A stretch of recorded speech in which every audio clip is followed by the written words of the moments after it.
It's been a while, but we're not going to acknowledge it. We're just going to talk about the Murder Bunny. Months ago, I made predictions about the FNaF movie, and no, it was not anything that I expected. It wasn't scary, and I was hoping that there was going to be some attempt at scariness. I guess there was in a way, but that was definitely not the main feeling that this film was trying to get us to feel. Okay, and we're going to get into that in a little bit, but basically I'm going to use my bingo as a vehicle to talk about this film with you because I really enjoyed it. I may as well just say it now, I thought it was good. Maybe, like, I should acknowledge at the beginning that if I went to see this and I didn't know anything about FNaF and I wasn't a FNaF fan, I don't even know what I would have thought, because, like, this was a lot. I managed to go and watch the FNaF movie in a theatre. As I was going in, there were only a couple of people in, like, the lobby or whatever. Anyways, there were, like, some people over the other side, and one of them had, like, a long sleeve shirt under a short sleeve shirt, and it was, like, black and white stripes. And I was like, is that like subtle puppets imagery right now? And then as they were going in, I noticed that they had a little Foxy plush in their pocket, and I thought that was really cute. So I was really excited, and the theatre was really full, and people were doing the little Freddy Fazbear song. It's really like a mood of excitement in the theatre, and I really loved that. I really appreciate that I got to go and experience this with other fans. I thought that was really like, I love going to the cinema anyway, and it's fun when all of you in the theatre don't know what to expect, but I don't think I've ever really had this kind of community experience before. Like, even when I went watching the Harry Potter films when I was younger, it never really felt like a big deal in the way that this one did, so that was fun. Let's get into the bingo anyway, because that is what we're all here for. I do have a bingo card. I don't have my whiteboard with me right now. We're getting very technical this episode. The first thing that I put on my bingo card was that I hope the Aftons are British. I didn't really expect this to be in the film, and of course it wasn't. We all know Matthew Lillard was the big man, Willie A himself. But I could just brush past this and be like, okay, it didn't happen, let's exit off the bingo. But I actually think that there is a deeper, more law-relevant reason why the Aftons in the film canon did not retain their British heritage, and I will be getting to that in a minute if you would like to hear my theories. Next up is the original game sounds. I'm pretty sure Mike's alarm clock plays the alarm clock sound from the games, and I've seen a lot of people saying that when Abby throws the teddy bear at him when she's waking him up, that makes the nose boop sound. I'm not convinced on that second one, but I'm going to give myself the first one. I'm going to cheat like hell on this bingo card, even though I know for a fact that, well, I'm like 99% sure that I've not got a bingo. I'm going to cheat on this so that I get as many as possible. The technicalities are real here, okay? Anything is possible. Obviously, like I've just said, there was no nose boop sound. There was no booping of noses in this film, and that really upset me. My next point, and I'm so excited to tell you about this, is that I didn't want any romance in my FNaF film, okay? I thought that we didn't have time for that. Like, now that it's over, and now that I know that it hasn't happened, I am going to tell you that if there had been a romance plot in this film, I don't know what I would have done. I don't know the levels of anger that I would have reached to just waste time that could have been spent on law with a romance. Are you kidding? I'm really glad that they didn't do that. And I also think, so complicated, like, we know in the film, right, that Vanessa got revealed as Afton's daughter when we all thought, obviously, that it was going to be Mike in the lead up to the film. I'm about to propose something wild right now, okay, but can we consider for a moment that perhaps there was no romance in this film because Mike and Vanessa are secretly siblings? Hear me out. So the Aftons don't have British accents in this movie, right? That would be a really convenient way to hide who exactly was an Afton, because obviously if they were all British, it would be really easy to distinguish who came from that family by the accents. If we wanted to be a little bit sneaky about it, then obviously it would be easier to just make everybody American. As much as I didn't want there to be a romance in this, I think that it is really unlikely, no, that a Hollywood movie like this would not have at least a little bit of a hint of romance in it. And I've seen people saying that there was sexual tension between Mike and Vanessa, and I'm just like, bitch, where? Also, there are more hints at the sibling thing, okay? This is not just me basing it on nothing, okay? Listen, they didn't really show Mike's dad in the flashback scenes. They held a lot on his mom and on his little brother, obviously, but the dad was just kind of pushed into the background. And I remember thinking at the time, like, why does Mike just seemingly not really care about his dad very much? And I think it's very likely that that's because this guy is a stepdad, maybe, and they didn't want to focus in on him too much because he's not really an important character to the family, right? Or I don't know, in my personal headcanon that I'm crafting out of nothing, he might be important, but like, as far as the narrative that the film is trying to tell, like, if they're going to go for the fact that later down the line it's revealed that Mike is secretly an Afton, then obviously they're not going to want to spend a lot of focus on his relationship with this stepdad who's not really relevant to the plot, right? I just thought that was interesting that his dad didn't really seem to be relevant to his life at all. Like, he was really focused on his mom and his younger brother. And Mike and Vanessa both have the 2 jobs lines, right? So at the beginning of the film, when he's doing the interview, Mike says that's 2 jobs to William, and it riles him up a little bit. And then, obviously, the reason that Vanessa gets herself stabbed is because she thinks that the moment that her father is holding a knife is the moment to give him sass and say that's 2 jobs. And I think this was, like, symbolically something that we could look back at later when it was revealed they were siblings and say, oh, these were the standing up to dad moments that were really important in the first film. If you're wondering how exactly Mike could be revealed to be an Afton when he doesn't remember being an Afton at any given point, let me explain to you, because I've thought about this. If Mike was very young, the split was like something where the adults didn't want to talk to each other anymore. I think of it like a Parent Trap thing, okay, where they took the 2 twins. Like, Mike and Jessica are similar enough in age. They could have, like, been raised together for a little bit. Mike's mum and Will split up, and she obviously takes Mike and he keeps Vanessa because the mum doesn't want to have any contact with Will. Mike gets raised thinking that this other guy is his dad and that Garrett is his only sibling. I know it's fucked up, but it's a FNaF movie, you know? There's dead kids everywhere. It's gonna be a little bit fucked up. I just think there is a little bit of an argument there for Mike maybe turning out to be an Afton in the future. A popular theory that has sprung up is that Mike is an Emily. That'd be really interesting to me because the Emilys in the Silver Eyes trilogy had twins that got split up as children, or kind of got split up as children, if you don't count the fact that Charlie was a robot. I think I also deserve an extra bonus point for this, for predicting Vanessa as baby, kind of. At least she didn't turn out to be a sexy robot.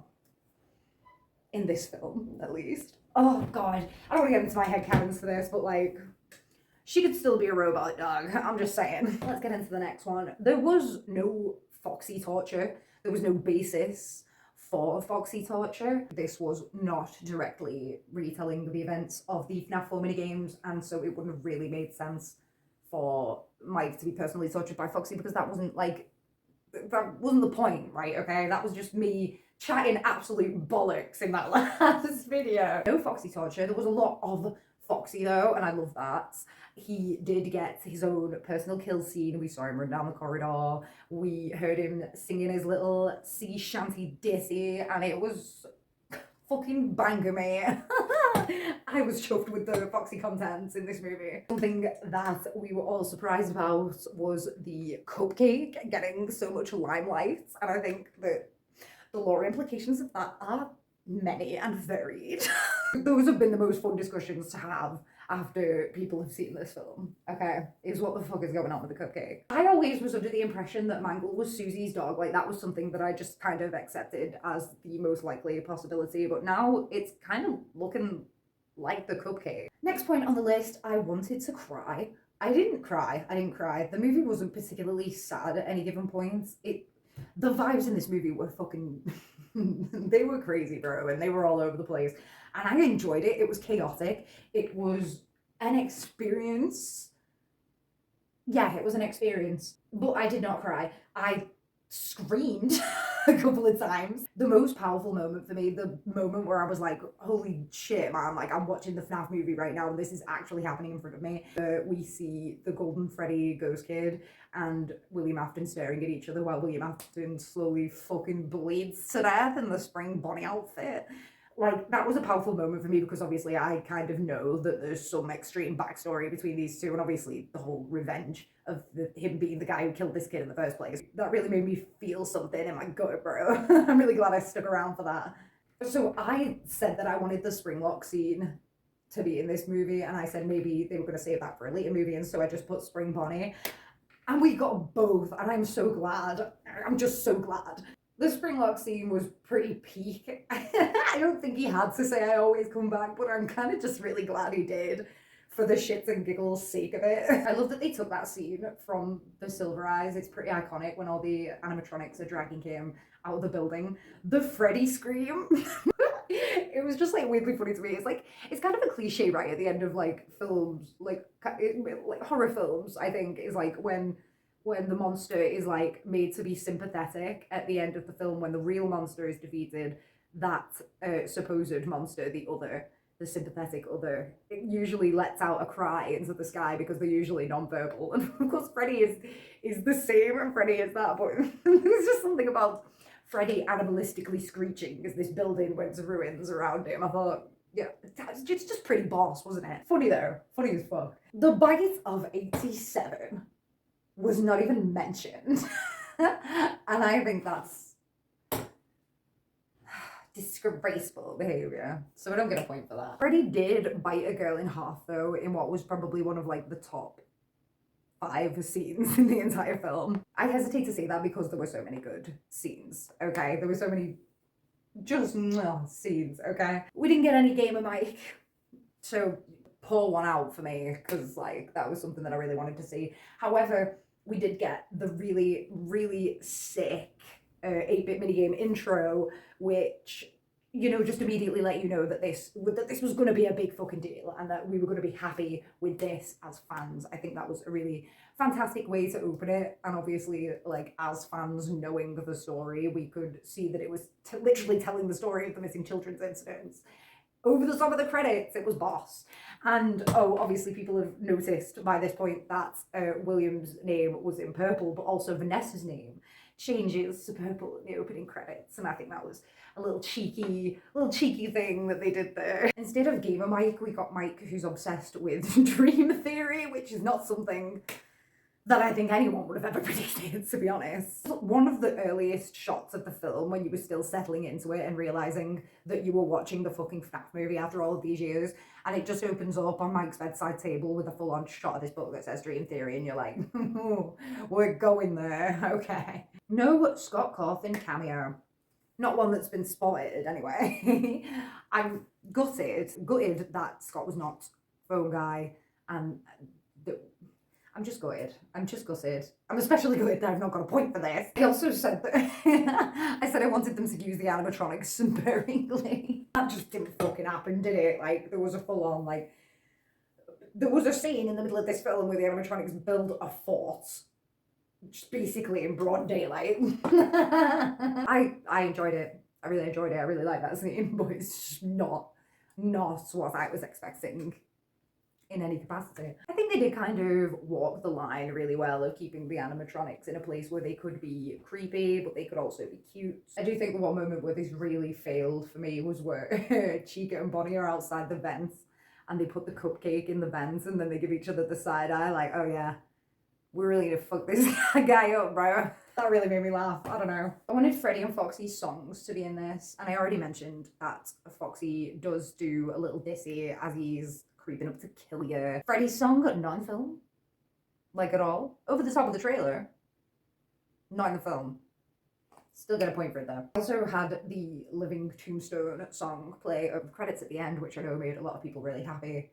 I was not aware that FNaF had music until late on into my exploration of it. And I've always just been more into the theory side of it anyway, so that's never really been my thing, but thought it was pertinent to mention. The next point on my bingo was the FNaF 4 Flashbacks. And I'm honestly going to give myself a point for this because, okay, hear me out. Although we weren't flashing back directly to FNaF 4, okay, the parallels between the story that I was trying to tell in my predictions and the story that God told, they're actually pretty, you know, like a traumatic event happened in Mike's past that he thinks is his fault that resulted in the disappearance and death, presumably, of his brother. He's feeling guilty about it and wants to rectify it. That's exactly the same story as Mike from the games, right? So I wasn't wrong, okay? In the case of Mike Schmidt in the film, obviously the Bite of 83 comparative, or whatever the fuck you would call it, is Garrett getting kidnapped, okay? So the whole film centered around him flashbacking to that shit, so I'm getting a point for that. We did get an It's Me, we got at least one It's Me in this film, and it was subtle and nobody mentioned it. I don't even think Mike saw it in the film, so that was nice. I would have liked them to have just been fucking everywhere, like at least one in every scene, but I guess they were going for the subtle angle in this one aspect of the film. Let's talk about the lore for a sec, because you all know that that's the bit I really want to talk about, right? I definitely get a point for lore. First of all, let's fucking check that off the list, because this, although it may not have answered questions, it definitely didn't answer many questions. It opened up new avenues and definitely gave us more hints on things that are still being discussed in the fandom today, such as, is Vanessa and Afton? The answer to which is apparently yes. Something that I thought was really interesting was that Golden Freddy, the ghost child, was portrayed as a small boy. And I've always said, like, what if it was always just the case that Cassidy was meant to be a boy because it's a gender neutral name and etc etc. I don't think that the gender of this ghost child is particularly relevant to anything, and I don't think that it's important, but it's something that's always been in the back of my mind, and I don't know where the misconception has come from, because I'm pretty sure, like, in Ultimate Custom Night, the one you should not have killed is referred to as a boy, right? So it makes sense. And this film just kind of confirmed that for me, like the little ghost child was a boy, and so I think we need to reconsider whether that may be the case in the games. Obviously, in the games, in FNaF 1, we play as Mike Schmidt, and it's not retconned, but it's been like recontextualized to the fact that it was Michael Afton going under an alias to infiltrate Fazbear and burn it down. That was something that we kind of just accepted as canon, but now I guess this has thrown that into question. Yeah, now we need to think, was Mike Schmidt some other guy, and is he relevant in other places? Is Vanessa a robot? Probably. One of my favorite theories of all time that Matt Pat came up with was that Phone Guy is Purple Guy. Like, that would be so narratively pleasing, and it would be chilling that we heard him get springlocked on the phone, that the murderer was training us this entire time and assuring us that nothing was wrong when he knew that something was wrong, because he was the wrong bro. And I always thought that concept would have been really good to go with, and I understand that that's just not how the games went. But the films gave us Phone Guy as Purple Guy, okay? And this is the closest we're going to get, and I love that. YouTuber cameos, obviously you can see my man Matt Pat out here. There was Corey, and they were meant to have a Markiplier cameo as well, but unfortunately he could not be there. I don't think they were overdone. I don't think they were too much. I don't think they took up too much time. And they even had Matt Pat say it's just a theory, and I really was not expecting that. Like, I know I said that, but I was goofing around, bro. You didn't have to take me seriously, Scott. Got it. The puppet was not technically in this movie, however their presence was felt, okay, because the song, the old grandfather clock song that plays on the music box, played at the end of the credits, so I'm giving myself a point for that as well. Fuck it, we're nearly at the end. A popular theory that has sprung up is that the puppet is Garrett in this timeline, and I would be willing to accept that if we were going to go completely different, but I'm really hoping that my batshit theory that this is all one family and some of them are robots is true, because I just really feel like that'd be a lot more fun, you know? Obviously, we did technically get Cassidy in this movie, so I'm going to give myself a point for that as well, because we did get a Golden Freddy ghost child in this, and just because they didn't necessarily get named, like, that's Cassidy, bro. Like, no matter what you call that child, it's still Cassidy. I loved Cassidy, personally. I thought he was the creepiest little motherfucker. I can't decide whether to give myself a point for gore. I don't know that this film was particularly gory. I don't think it was. I don't think I'm allowed to give myself a point for gore, which is unfortunate. And I definitely didn't get a bingo. So I've just been editing this, and it's very evident that I did in fact get a bingo. That bingo was sitting there like, am I a joke to you? That's quite impressive, considering You know, there was no way I could have possibly guessed any of the shit show that was that film. I'm quite impressed with myself. My conclusion would be that this film was obviously made for the fans, and I feel like if you are a fan of this franchise, you probably did enjoy it. Maybe it didn't live up to the hype and the expectation, but in all honesty, how could it? After 10 years of being in production, how like it just wasn't going to happen. It was never going to be the be all and end all. It was never going to be the greatest thing you've ever seen. I feel like it was a fun romp. It exceeded expectations in some areas, and that's all we can ask for, right? And we're getting more. We're getting more. This is not the only chance that we will have. So I'll see you next time, I guess, for the next FNaF movie. Hopefully not in a decade.